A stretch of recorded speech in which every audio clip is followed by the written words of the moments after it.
ఇప్పుడు డెక్కన్ సిమెంట్స్ కి సంబంధించిన రోహిన్ రెడ్డి కూడా మీటింగ్ ఎగ్జాక్ట్లీ డెక్కన్ సిమెంట్స్ అనే సంస్థలో ఇప్పుడు నేను చెప్తా అండి. ఇప్పుడు మీరు అడిగినగా exactly the correct point I tell you. ఇది సీఎంఓ నుంచి వచ్చిన ఇది సీఎంఓ. మీరు please come here I tell you. ఎందుకనంటే సీఎంఓ నుంచి ఎవరు ఇప్పుడన్నా మీరు చెప్పిన పేరేంటిది? రోహిన్ రెడ్డి. ఆయన ఎవరు? సీఎం కి ముఖ్యమంత్రి దగ్గరగా ఉంటారు. అంతేనా? పక్కన ఉంటాడా? ఆయన వచ్చి సుమంత్ ని ఏంటిది మ్యాటర్ అని అడిగిండు డెక్కన్ సిమెంట్స్ గురించి.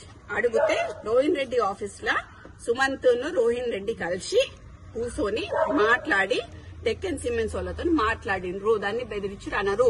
సరే బెదిరించుడు అంటే ఎక్స్టార్షన్ అంటే పిస్తల్ పెడితే దాంట్లో రోహిన్ రెడ్డి ఉండాలి, అప్పుడు సీఎం రేవంత్ రెడ్డి కూడా ఉండాలి.